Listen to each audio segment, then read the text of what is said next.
Do you think the certificate is a good approach to fight the infectious disease? What do you think about it?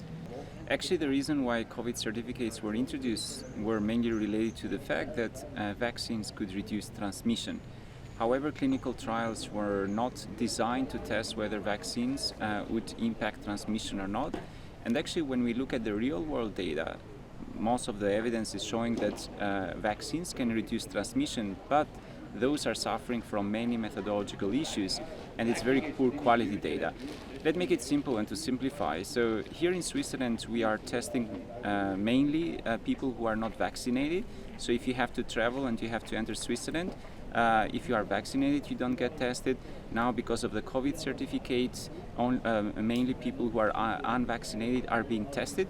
And actually, of course, if you make a design and you look at the data, you'll see that the vaccine has an efficacy on transmission, but actually this could be an artifact.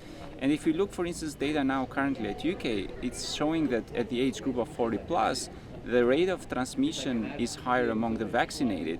And if you look, for instance, also at the Israeli data, there is a higher percentage or equal, similar percentage of positivity among vaccinated and unvaccinated.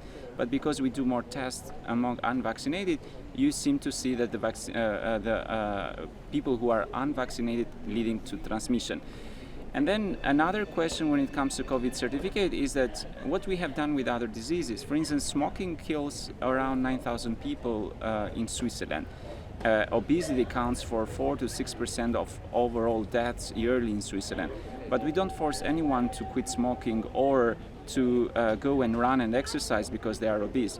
Of course, these are not infectious diseases, but yet it shows a pattern of how we should look in public health at disease. So we empower people, we try to educate and inform in order to make the right decisions for them.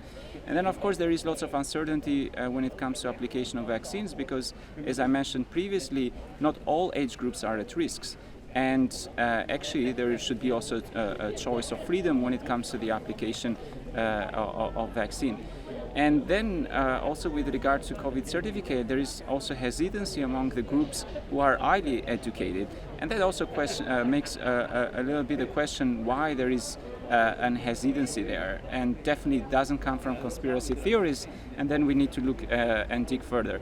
Personally, I'm not pro-COVID certificates because, as we see now, it has also divided the society, and we need to avoid stigmatization and limitation to and access to public and private events.